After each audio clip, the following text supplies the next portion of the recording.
Muhammadin wa ala alihi wa ashabihi wa man tabi'ahum bi ihsani ila yaumiddin. Amma ba'du. Alhamdulillahirabbil alamin. Ala ni'matillahi tatimmus shalihat. Teman-teman sekalian, pada malam hari ini yang sudah menyempatkan untuk menghadiri mungkin kajian Rabu, setiap malam Rabu malam kita. Dan alhamdulillah pada kesempatan malam hari ini juga saya diamanahi dari kemarin juga Mas Rivaldo juga udah bincang ke saya untuk alhamdulillah untuk memberikan waktu untuk ini lebih ke apa ya, mungkin teman-teman diskusi aja ya. Jadi di sini saya juga mencoba untuk memaparkan sesuatu, jadi nanti mungkin teman-teman atau mungkin para senior juga bisa menanggapi atau bahkan menambahkan, karena juga kita terkhususnya saya masih juga belajar.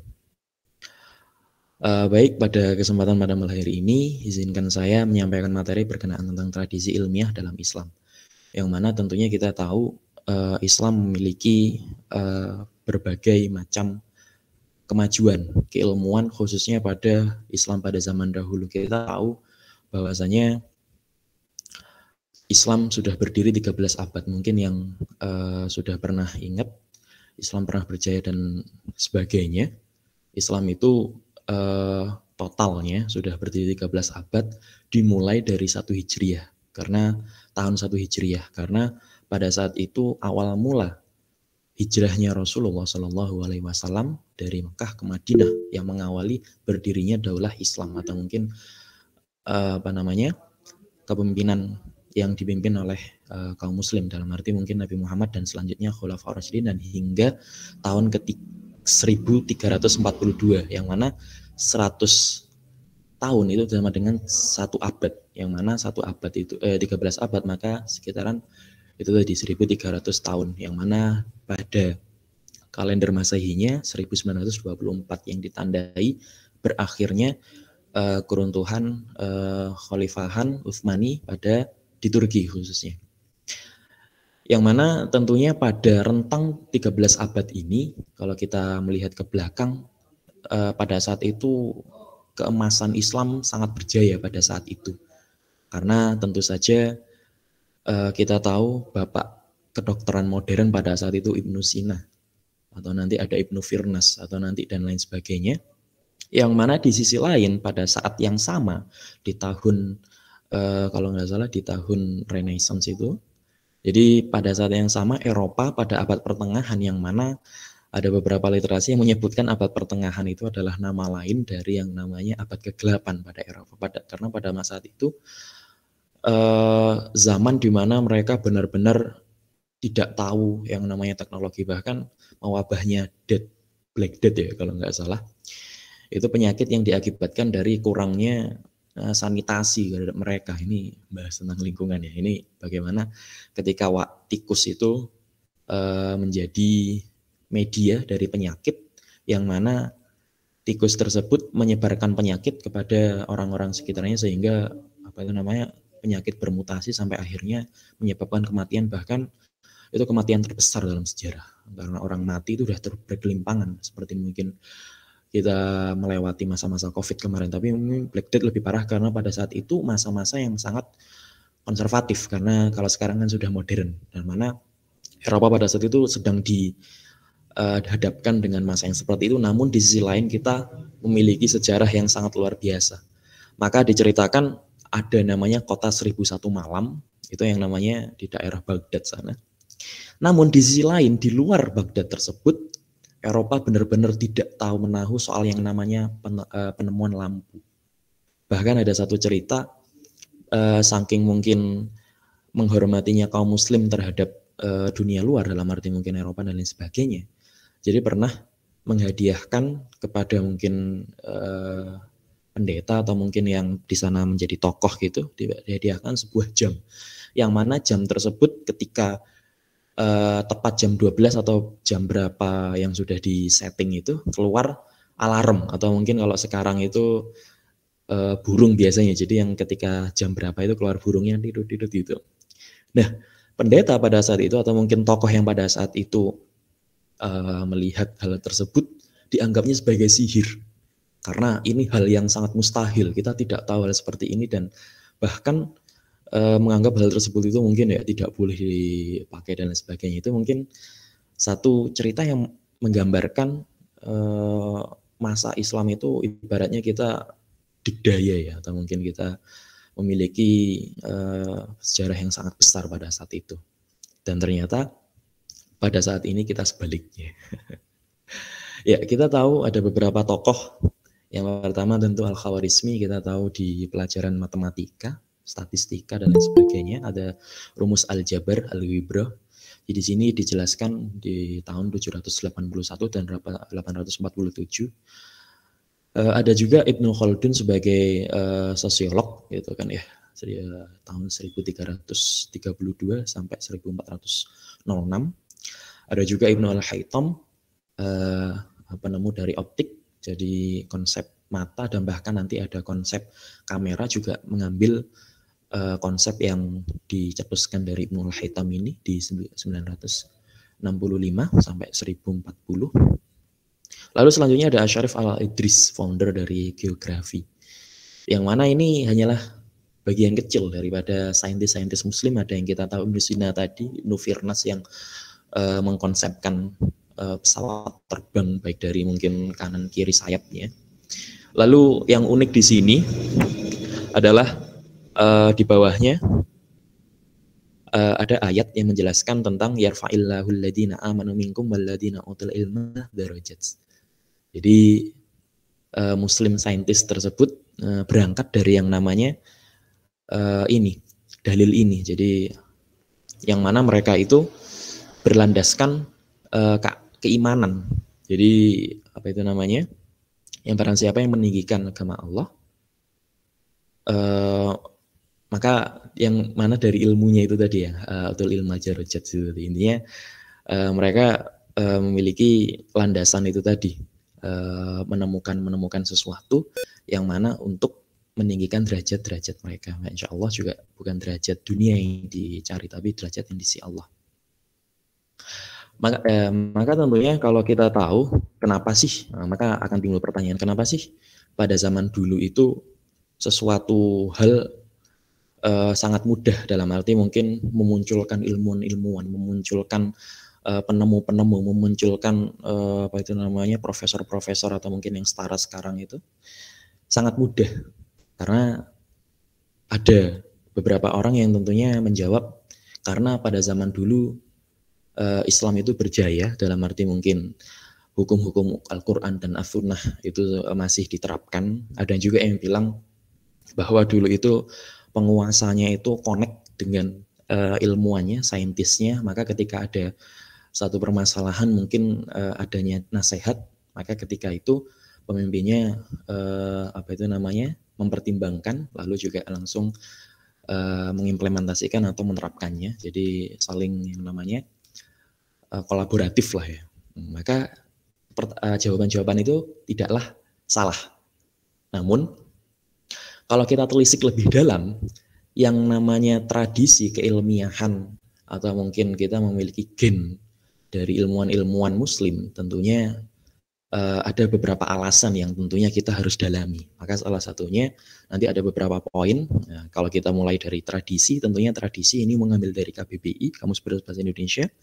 Tradisi adalah suatu adat ataupun kebiasaan turun-temurun yang diwariskan oleh nenek moyang dan masih dilestarikan oleh masyarakat. Yang artinya bahwa kita memiliki nenek moyang, ya bahasanya nenek moyang, walaupun tidak semuanya nenek ya, ada kakek dan lain sebagainya. Intinya orang yang terdahulu dari kita yang mana memiliki warisan, yakni adalah sesuatu apa itu namanya, hal yang mana nanti akan kita coba kita coba dalami bersama dan masih dijelaskan oleh masyarakat. Jadi rahasia, salah satu rahasia kenapa Islam itu berjaya 13 abad, sehingga baik dari Rasulullah, Khulafaur Rasyidin, Khalifah Abbasiyah, terus ada Khalifah Fatimiyah, ada Khalifah Utsmani, bahkan sampai yang mungkin ada beberapa khalifah yang kecil-kecil, maksudnya tidak disebutkan dalam sejarah besar, itu adalah salah satunya berkenaan tentang kebiasaan yang turun-temurun yang masih dilestarikan oleh masyarakat pada saat itu. Lalu kita hubungkan dengan ilmiah, yang mana ini mengutip dari Prof. Fahmi Amhar, Karya ilmiah adalah kombinasi daripada ide dan pikiran yang dimanifestasikan dalam bentuk karya. Yang mana kalau kita kombinasikan antara tradisi dan ilmiah, tentunya ketika kebiasaan-kebiasaan itu salah satunya adalah memanifestasikan ide atau pikiran yang mereka miliki dalam bentuk karya, baik itu mungkin mereka mempunyai minat dalam hal kedokteran, kesehatan dan sebagainya, dan tergantung dari bidang ilmu yang dimiliki tiap-tiap manusia. Oke, yang pertama, kalau kita tahu yang namanya tradisi dari Muslim pada zaman dahulu, itu kalau kita menelisik lebih dalam lagi, ternyata yang pertama adalah mereka memiliki manajemen waktu yang bagus.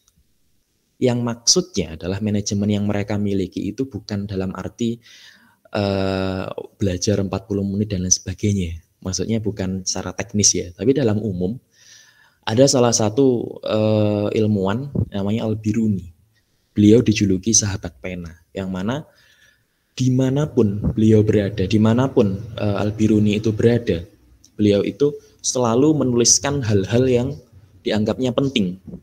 Dan beliau tidak sungkan-sungkan untuk menanyakan sesuatu yang itu menurutnya itu penting terhadap adik kelasnya. Ibaratnya mungkin kita punya adik tingkat yang mana lebih pintar atau mungkin lebih cerdas, dan beliau itu tidak sungkan. Kalau kita salah satunya mungkin saya itu kayak gengsi lah bos, masa kita tanya ke adik kelas gitu.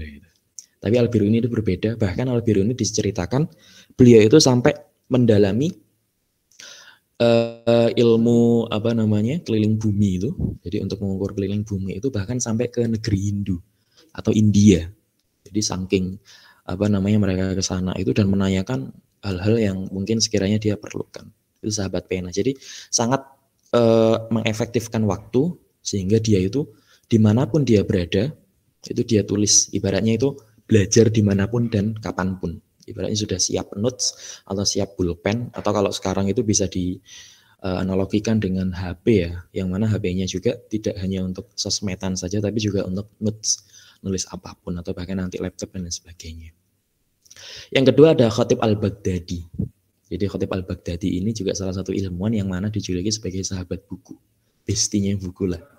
Jadi kemanapun beliau berjalan atau mungkin kemanapun beliau berada, itu beliau itu membawa buku yang mana bukunya tentunya berbeda dengan saat ini. Buku sekarang mungkin ya tipis lah ya, atau mungkin ya karena ringan dan lain sebagainya, sampai mungkin kita bawanya pun juga tidak terasa. Kalau zaman dulu tentunya bukunya berbeda ya, mereka dari kulit atau mungkin mereka dari samak dan lain sebagainya yang tentunya tebal dan mana membutuhkan effort untuk membawanya saja butuh effort, apalagi untuk membacanya. Jadi kemanapun beliau berada itu membawa buku, yang mana efektif waktu itu waktu longgar itu digunakan untuk buku. Maka kalau kita analogikan sekarang mungkin kita bisa membaca Wattpad ya, bukan Wattpad ya, lebih ke e-book ya. Kalau Wattpad mungkin arahnya ke cerita-cerita atau mungkin novel, walaupun tidak semuanya ya, tapi arahnya bisa ke e-book atau lain sebagainya. Dan yang kedua ini hampir mirip dengan perusahaan kita tentang kejujuran dan orisinalitas, yang mana kita tahu di parafrase, di plagiasi, kita juga tidak diperbolehkan yang namanya plagiat. Nah, pada zaman dulu ternyata juga sudah menerapkan ini dengan dengan patuh lah ya, dalam arti mungkin ya dengan kuat ketat gitu. Ada namanya ada ilmuwan yang namanya Hunain bin Ishaq, yang mana beliau ini menukil karya Galen. Galen adalah seorang dokter, keilmuannya dokter dari Yunani kuno, yang mana tentunya kita tahu Yunani kuno ibaratnya sudah beda peradaban, yang mana beda peradaban itu tentunya kita tidak bermasalahkan karena kita sudah punya dikdaya lah ya, kita sudah menjadi superpower, yang mana kalau ya peradaban lain, peradaban yang sudah lalu, tentunya kita tidak perlu mengutipnya atau mungkin kita tidak perlu hal-hal yang sekiranya itu yang remeh, dalam arti mungkin mengutip kan kita tahu ini pemikirannya ini gitu dan sebagainya. Tapi tidak, dengan Hunain bin Ishaq beliau masih tetap menghormati, dalam arti mungkin ya mereferensikan karya-karya beliau itu, salah satunya dari Galen dokter yang Yunani abad Masehi. Ada juga Ibnu Sina. Jadi Ibnu Sina itu adalah, kalau kita tahu, beliau bapak kedokteran modern, yang mana dari bukunya ada buku Asy-Syifa, ada juga buku Qanun Fit-Tib, jadi kaidah-kaidah dasar dari kedokteran yang mana menjadi dasar dari keilmuan kesehatan pada zaman sekarang ini. Jadi meminta maaf, beliau itu meminta maaf kepada ada seorang juga tokoh namanya Al-Juzajani. Yang mana Al-Juzajani itu ceritanya itu meminta komentar atas buku. Jadi ibaratnya gini, Al-Juzajani itu minta komentarnya Ibnu Sina atas bukunya Aristoteles. Jadi bukunya Aristoteles itu coba dikritik gitulah, intinya kayak seperti itu. Bagaimana mungkin dari aspek keilmuan-keilmuan yang dia sebutkan oleh Ibnu Sina. Tapi pada satu saat itu Ibnu Sina itu menjawab pada saat itu sedang sibuk. Jadi tidak bisa tidak bisa menjawabnya secara langsung atau membuatnya secara langsung. Namun Ibnu Sina menjawab, tapi jika engkau ingin memberikan aku waktu, ibaratnya mungkin ya memberikan waktu dan lain sebagainya, pada saat itu saya akan membuatnya dengan analisis saya dan lain sebagainya. Jadi kayak ibaratnya harus bersabar gitulah ya. Oke lah, Juzajani mengiyakan, ibaratnya wis karepmu lah gitu. Maksudnya terserah antum lah Ibnu Sinanya gitu. Setelah Ibnu Sina mengkritik atau mungkin berkomentar atas bukunya dari Aristoteles, ternyata dari Ibnu Sina meminta maaf karena ternyata setelah Ustadz punya Ustadz bukunya Aristoteles, dan yang mana Aristoteles itu adalah muridnya Plato, yang mana Plato pada zaman sebelumnya itu juga ada Archimedes, ada juga mungkin Socrates, ada mungkin ilmuwan-ilmuwan yang lain. Di bukunya Aristoteles itu tidak dikutip pemikiran-pemikiran yang dalam bukunya Aristoteles. Jadi seakan-akan Ibnu Sina itu mengomentari atau mungkin menukil buku yang tidak ada referensinya. Jadi kan ibaratnya ini plagiatnya ke siapa atau mungkin menukilnya ke siapa tidak tahu. Terus saya referensikan, itu kan mungkin hal yang sepele sebenarnya. Dalam arti mungkin zaman dulu kan mungkin tidak terlalu tidak ditolak gitu ya Turnitinnya, atau mungkin tidak ditolak sama dikti dan lain sebagainya.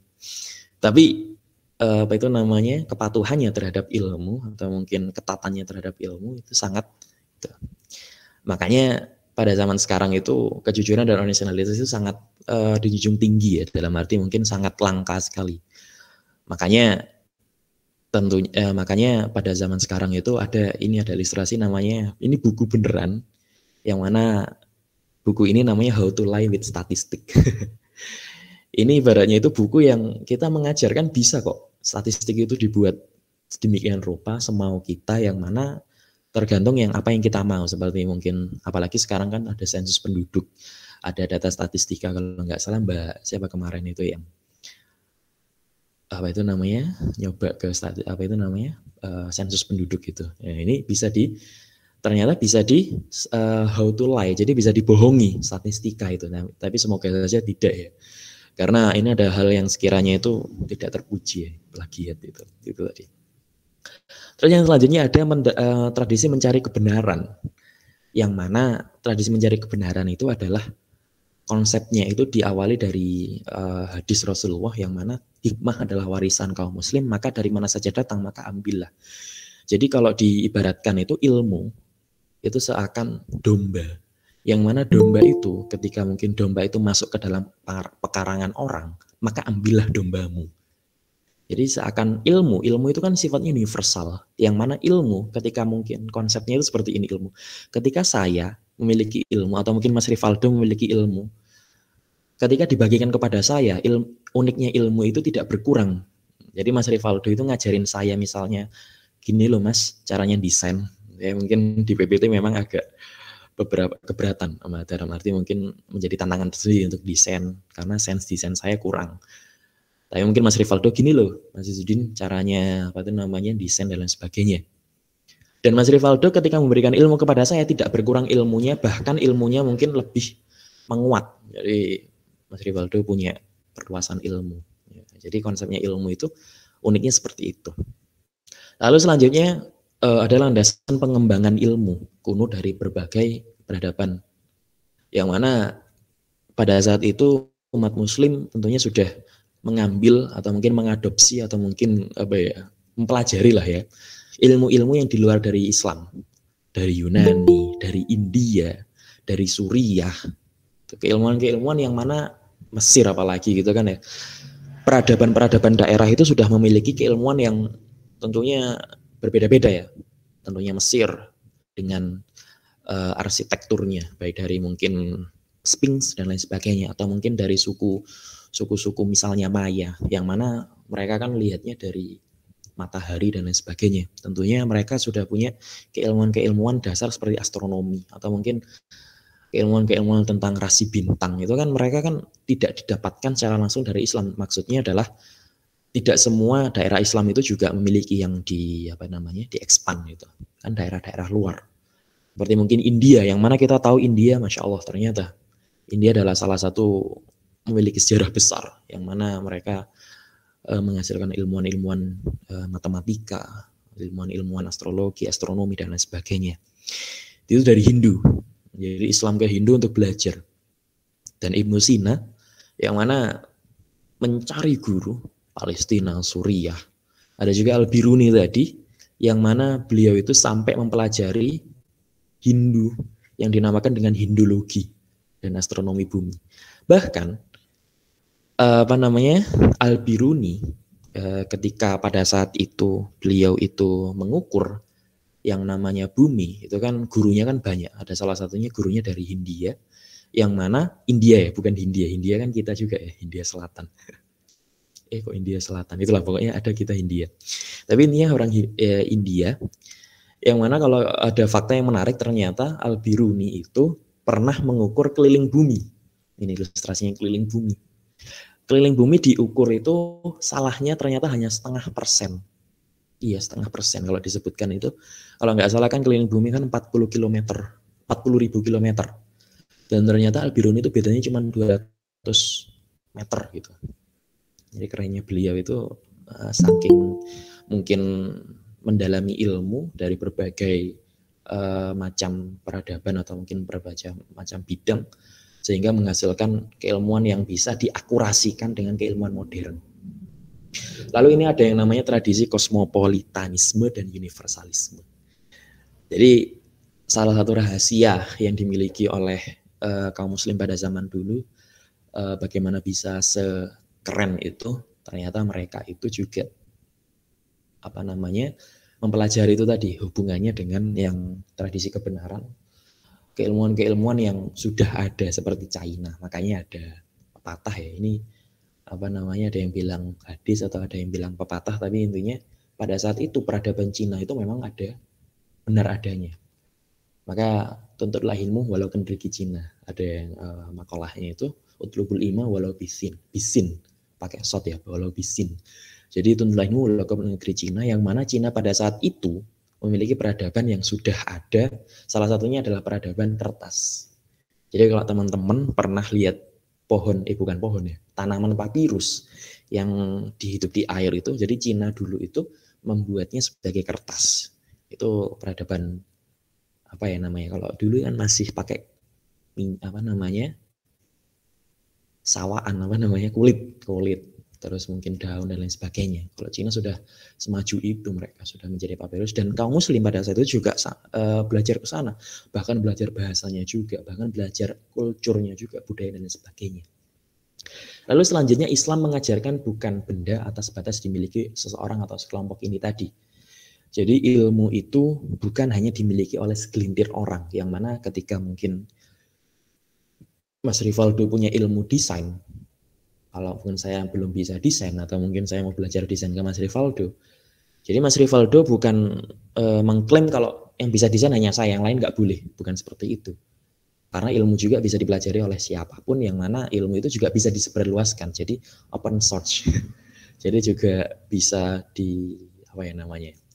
kalau di jurnal itu kan ada open access sama close access gitu kan. Jadi ilmu itu open access, bisa di-download oleh siapapun, dan juga open source, juga bisa dimiliki oleh siapapun. Jadi kita download, terus kita sebarluaskan juga bisa. Dan juga ilmu adalah cahaya, yang mana sifatnya menyebar, menyeluruh, dan bisa dimiliki oleh semua. Ini konsepnya tentang matahari. Jadi matahari kan universal, milik semua umat manusia. Yang mana matahari tentunya sudah menyinari seluruh bumi, yang mana matahari itu konsepnya itu keilmuan yang diindra oleh semua peradaban atau semua umat manusia yang ada di bumi. Yang mana ya matahari punya kita, matahari punya semua orang. Tidak bisa umat manusia daerah mana mungkin Nusantara saja yang menikmati matahari terus kita punya ilmu tentang astronomi matahari. Enggak, karena matahari berputar sesuai pada porosnya, semuanya dapat, bulan juga, bintang juga, air laut juga, dan semuanya. Maka sifatnya itu menyeluruh dan bisa dimiliki oleh semuanya. Maka ini salah satu tradisi. Dan juga adalah namanya tradisi keterbukaan dan apropriasi. Mudahnya hubungannya sama yang tadi, Muslim, ilmuwan-ilmuwan Muslim pada saat zaman itu, mereka melahap, bahasanya melahap itu kan mengambil sebanyak-banyaknya. Ya. Ibaratnya itu ilmu yang ada di dunia itu coba mereka atau beliau-beliau itu ambil sebanyak-banyaknya. Karena mereka itu salah satu rahasianya adalah tidak takut dengan tercampurnya paradigma dengan akidah Islam. Karena keilmuan selain ilmu saintis dalam arti mungkin matematika kan universal dalam arti mungkin ya umum lah ya, tidak ada mungkin filsafat yang memasukinya atau mungkin misalnya 1 tambah 1 merubah keimanan, enggak. 1 tambah 1 mesti 2, tidak mungkin 1 tambah 1 3 mungkin kafir dan lain sebagainya, enggak mungkin. Tapi kalau dalam ilmu filsafat atau mungkin ilmu astronomi atau mungkin rasibinan dan lain sebagainya, tentunya kan kalau astronomi ini kayaknya mainnya lebih ke saintis ya. Tapi kalau ada beberapa ilmu filsafat dan lain sebagainya, tentunya ada filsafat-filsafat yang bisa mencemari dari pemikiran-pemikiran yang sekiranya itu belum kuat. Ini adalah salah satu rahasianya. Muslim itu pada zaman dulu itu menguatkan akidah Islamnya pada masa kecil mungkin dengan hafalan Al-Quran, bahkan tidak sedikit dari beliau-beliau itu Al-Hafidh 30 juz, bukan hanya 30 juz, tentunya berhafal beberapa hadis tentang keilmuannya, tentunya juga berhafal beberapa dalil-dalil yang tentunya mendukung untuk karir beliau-beliau itu. Maka itu tadi dasarnya adalah akidah Islam, maka ketika mempelajari ilmu apapun, mempelajari filsafat apapun, tidak tercemari. Bahkan bisa mengkritik atau mengcounter dalam arti mungkin ini berlawanan dengan apa yang kita mungkin pahami. Maksudnya bisa kalau orang awam mendapatkan hal ini bisa kita filter seperti itu. Dan tidak sedikit juga ilmuwan-ilmuwan yang berafiliasi atau mungkin bekerja sama dengan Nasrani, Yahudi, Hindu dalam penyusunan karya ilmiahnya. Karena tidak menutup kemungkinan beliau-beliau itu juga belajar kepada guru-gurunya yang mungkin Nasrani, Yahudi, dan Hindu. Karena keilmuan kan tidak semuanya gurunya Muslim semua. Karena kan keilmuan berbagai bidang kan juga berbagai peradaban, tentunya berbagai agama. Sehingga menghasilkan ilmu baru dalam sintesa berbagai kehidupan karena dinamis zaman. Jadi Islam itu disebutkan teknologi itu disebutkan tentang dinamis itu karena itu tadi. Sintesa ilmu, sintesa keilmuan itu harus diperbarui lagi, terus diperbarui terus karena ilmu itu dinamis sesuai berkembangnya zaman. Misalnya pada zaman itu gelap gulita, maka ditemukannya lampu. Pada zaman itu banyak penyakit, black death dan lain sebagainya, ditemukan ilmu kedokteran. Pada zaman itu banyak orang yang mungkin mata ada penglihatan yang rusak dan sebagainya, ditemukan ilmu optik, ditemukan ilmu militer dan lain sebagainya. Karena dinamis zaman. Maka ini ada salah satu teori unik yang mana di ilustrasi sebelah kanan garis vertikal dan garis horizontal. Jadi yang namanya penemuan ilmu yang baru itu adalah garis vertikal ke atas. Jadi kalau ilmu horizontal itu adalah ilmu yang penemuan-penemuan yang melanjutkan keilmuan-keilmuan yang sebelumnya. Jadi ilmuwan Muslim saya bisa bahasakan adalah garis vertikal yang mana ilmunya itu ilmu baru. Dalam arti mungkin ya menemukan kedokteran, kesehatan, menemukan konsep-konsep penerbangan, konsep-konsep mungkin astronomi dan lain sebagainya. Walaupun ada juga yang beberapa horizontal. Maksudnya adalah keilmuan-keilmuan ini bisa menjadi pencetus atau mungkin ilmu yang menjadi perintis lah ya untuk keilmuan-keilmuan selanjutnya. Baik, mungkin itu yang bisa saya sampaikan. Perjanjiannya juga 30 menit, alhamdulillah juga cukup 30 menit. Saya akhiri cukup sekian, mungkin ada pertanyaan yang bisa kita diskusikan bersama. Terima kasih.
Aduh.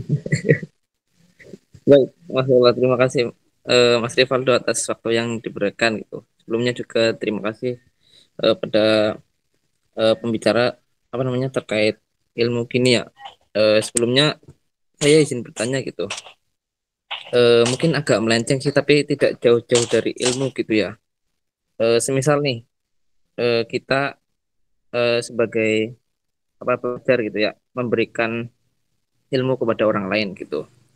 Ilmunya baik. Nah, namun ternyata setelah ilmu sudah diberikan kepada misalkan murid ataupun teman gitu ya, ilmu yang baik dan ternyata teman atau orang tersebut malah menyalahgunakan hasil ilmu yang telah dipelajari gitu. Nah, kira-kira terkait masalah apa ya, dosa ataupun ya azab yang akan diberikan juga diberikan kepada yang eh, yang memberikan ilmu apa tidak gitu. Terima kasih.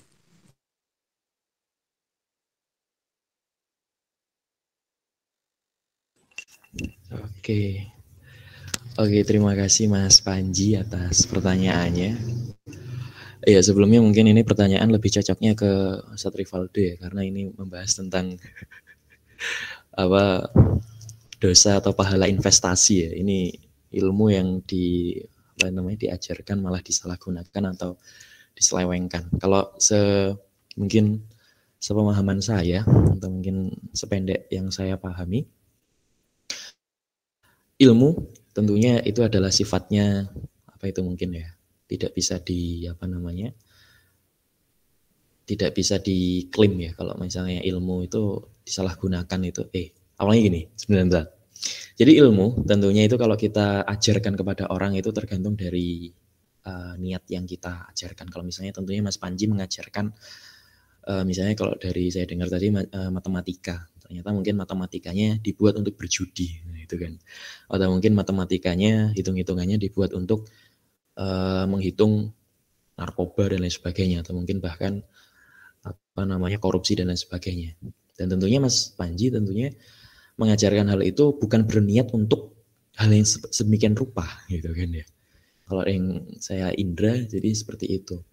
Jadi dari apa namanya dari yang saya pahami, jadi ketika mungkin Mas Panji mengajarkan satu ilmu ketika satu muridnya kepada satu muridnya, dan ketika muridnya menyalahgunakan, itu dosa itu kembali kepada dirinya sendiri dalam arti mungkin muridnya.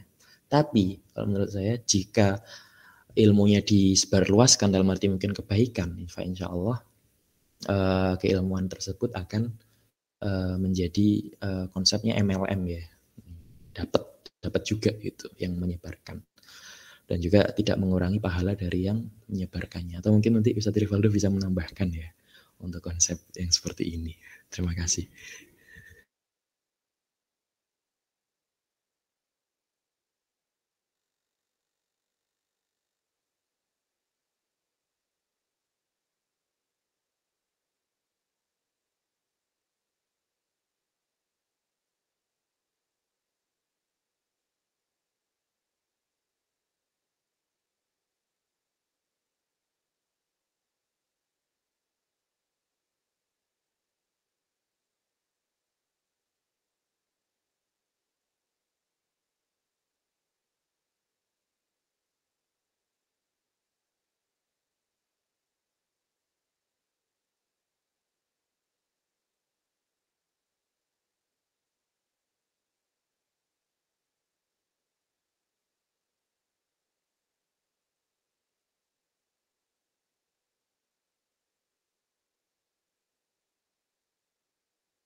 Baik, terima kasih Mas atas jawabannya gitu. Nah, semakin jadi menarik gitu ya. Nah, tadi misalkan kita memberikan ilmu yang bermanfaat dan muridnya itu kayak mengamalkan dari ilmu tersebut gitu ya. Nah, ilmu berarti menjadi sebuah amal yang jariah gitu ya. Nah, yang ingin saya tanyakan nih, apakah amalan tersebut terputus ketika orang yang apa namanya ya menyampaikan ilmunya sudah sampai segini ya, amalnya sampai segini. Tapi misalkan kayak ibaratnya kita memberikan ilmu dalam misalkan kayak ilmu Pitagoras tuh. Ilmu Pitagoras kan digunakan sampai sekarang gitu. Apakah amalannya terus mengalir sampai sekarang atau bagaimana gitu? Terima kasih, Mas.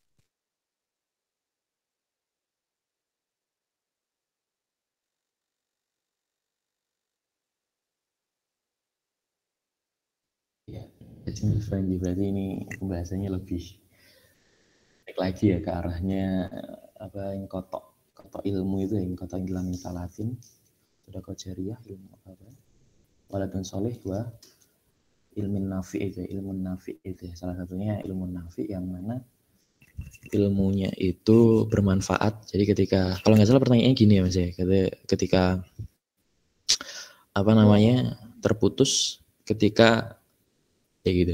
Jadi kalau ilmu nafi itu apa namanya ilmu yang bermanfaat itu terputus ketika tidak dipergunakan secara baik ya. Gitu ya Mas ya mungkin kurang lebihnya.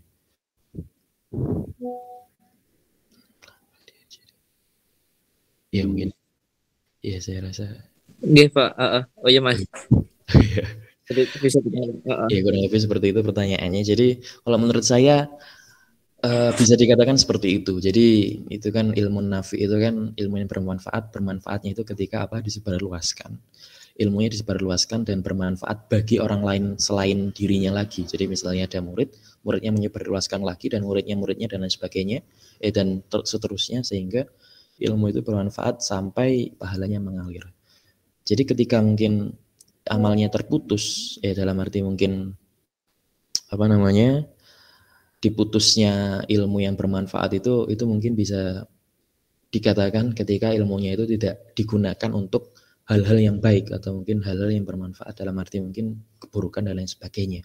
Dalam arti juga bisa melanjutkan jawaban atas dosanya itu juga tidak mengalir juga seperti itu. Karena ada nanti mungkin bisa ditambahkan juga Mas Rival tentang dosa investasi ya. Jadi ketika kita mungkin mengajarkan sesuatu tentunya hal yang buruk dalam arti mungkin untuk digunakan kejahatan dan sebagainya atau bahkan memang diarahkan untuk kejahatan itu tentunya arahnya menuju investasi kepada dosa dan bahkan investasi tersebut ketika dalam arti mungkin sudah tidak ada di dunia lagi tentunya masih akan terus berlanjut ketika apa namanya investasi-investasi yang ada keburukan itu masih dilanjutkan. Ya mungkin seperti itu kalau yang bisa sependek yang saya pahami. Baik, Mas. Makasih banyak. Maaf ya, misalkan ini pertanyaan saya agak melenceng dari apa namanya ya materi yang dibagikan gitu. Sebelumnya terima kasih.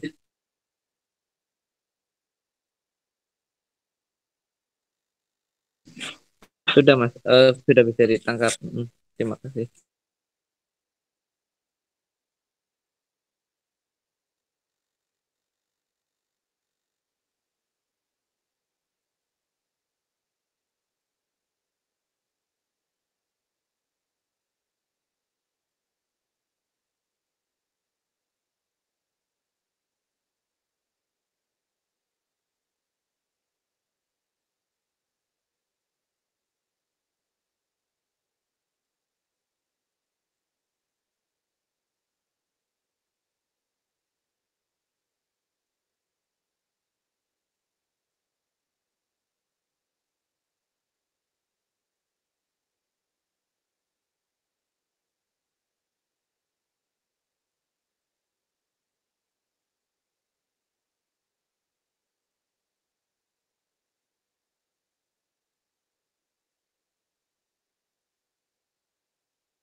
Oke, baik, terima kasih untuk yang masih bergabung sampai akhir. Untuk dari saya berkenaan tentang closing statement ataupun pesan untuk teman-teman semua, khususnya mungkin ini mohon maaf Mas, saya ini bawa apa namanya masa, jadi teman-teman yang disebutkan tadi ternyata adik-adik kelas saya. Jadi mungkin bisa di apa namanya dicerna teman-teman untuk pesan ini. Salah satunya adalah berkenaan tentang tradisi-tradisi yang diwariskan oleh apa nenek moyang kita. Kalau bisa disebutkan tentang ilmuwan-ilmuwan yang diwariskan terhadap kita, itu adalah berupa buku, teman-teman. Baik berupa buku keilmuan atau mungkin berupa buku apa namanya kesehatan, maksudnya dalam arti buku filsafat, buku keilmuan, buku agama dan lain sebagainya, itu sudah tercurahkan ke dalam hal itu, ke dalam benda itu. Karena buku adalah benda yang mana sifatnya itu tadi netral. Buku yang mana teman-teman itu jarang baca, walaupun saya juga jarang baca, itu adalah sesuatu yang berharga. Maka dari sini mungkin bisa teman-teman tanamkan salah satu tradisi yang ilmuwan-ilmuwan muslim itu tentu tidak lepas adalah itu tadi, yang pertama adalah membaca buku. Maka setidaknya teman-teman itu membaca buku, bukunya apapun, karena tidak ada yang dibaca sia-sia terkecuali bacaan-bacaan yang mengundang atau mungkin menuju kepada kemaksiatan atau menuju dosa. Tentunya itu malah merugikan. Dan ini membaca buku adalah itu ya mungkin landasan dasar ya, berangkat dari hal yang kecil, maka insya Allah teman-teman bisa memahami atau mungkin bisa menerka arah bidang ilmu teman-teman atau mungkin nanti keahlian teman-teman yang insya Allah nanti bisa diarahkan kepada kemajuan Islam. Kita tahu bahwasanya perbedaan kita dengan ilmuwan pada zaman dulu itu sangat berbeda jauh. Dalam arti mungkin beliau-beliau itu sudah difasilitasi dalam arti mungkin keilmuan, yang mana kalau kita tahu ceritanya orang yang menulis buku, jadi ibaratnya kita nulis buku teman-teman, jurnal atau mungkin skripsi, gampangannya gitulah, karena skripsi dan jurnal kan bisa menjadi salah satu buku lah ya. Itu diberikan imbalan seberat buku, imbalan emas seberat buku itu. Misalnya bukunya teman-teman tahu buku itu enggak? Taiko.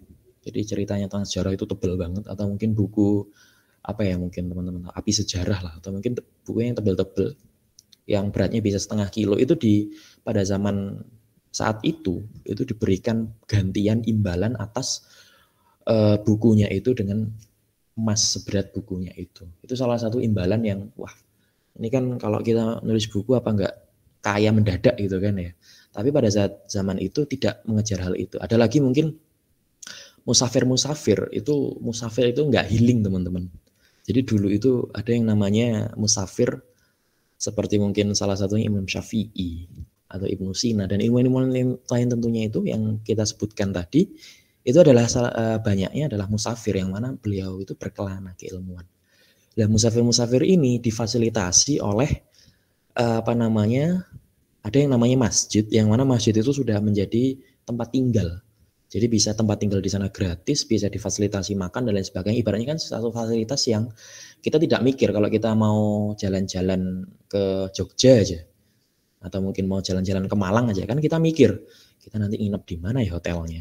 Tapi kalau zaman dulu, kalau kita mau mencari ilmu atau mungkin kita mau kuliah lah di Malang atau mungkin di Makassar atau di Pak Hidayat atau di Gorontalo atau mungkin di luar negeri gitu, kita datang ke sana dengan niat mencari ilmu, bahkan kita ada tempat tinggal, kan ibaratnya kita nggak usah mikir tentang hal itu. Intinya adalah perbedaan fasilitas dari zaman dulu dan zaman sekarang tentunya beda, ibaratnya untuk mencari ilmu. Bahkan ada anak kecil yang mungkin seumuran dengan SSD, SMP gitu, mungkin yang ingin belajar tentang astronomi, itu bisa diajarkan secara lebih dini. Kalau kita kan harus masuk ITB dulu, ngambil jurusan astronomi dulu, atau mungkin di kampus lain gitu. Jadi mereka itu kurikulumnya dikedepankan, dalam arti itu tadi, perbedaan fasilitas atau mungkin perbedaan hal itu yang membedakan secara kontras banget. Yang mana itu tidak bisa menjadi alasan tersebut, tapi juga bisa menjadi tantangan lah bagi kita. Yang mana kita sedang dihadapkan dengan peradaban yang tentunya masih sulit lah dalam ke arah sana. Walaupun nanti pendidikan juga kita masih perjuangkan ya untuk menuju gratis, maka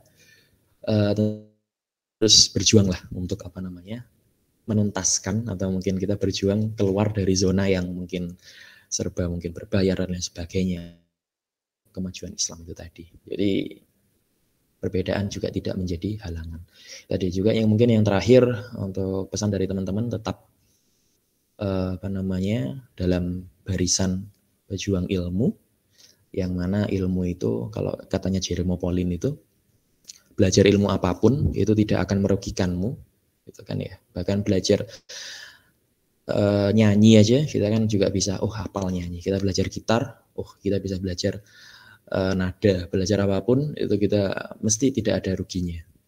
Tapi kalau kita gunakan keilmuan itu ada keilmuan Islam dalam arti mungkin memajukan peradaban Islam dan lain sebagainya, apalagi itu untungnya itu kan nggak sekali tapi 2 kali kan untungnya. Kita dapat kemuliaan ilmunya, juga kita mendapatkan pahala untuk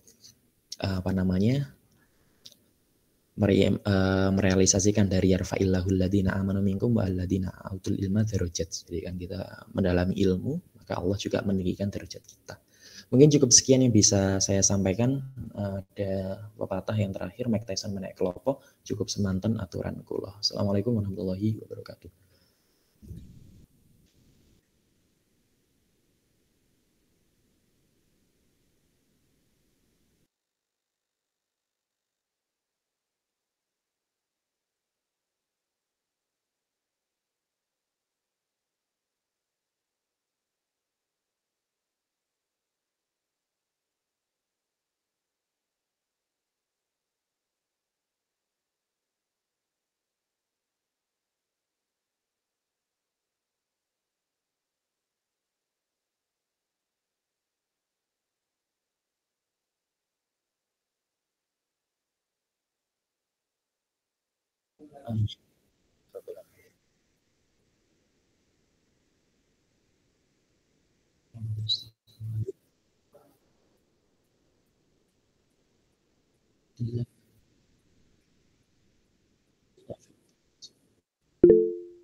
Waalaikumsalam warahmatullahi wabarakatuh. Terima kasih teman-teman.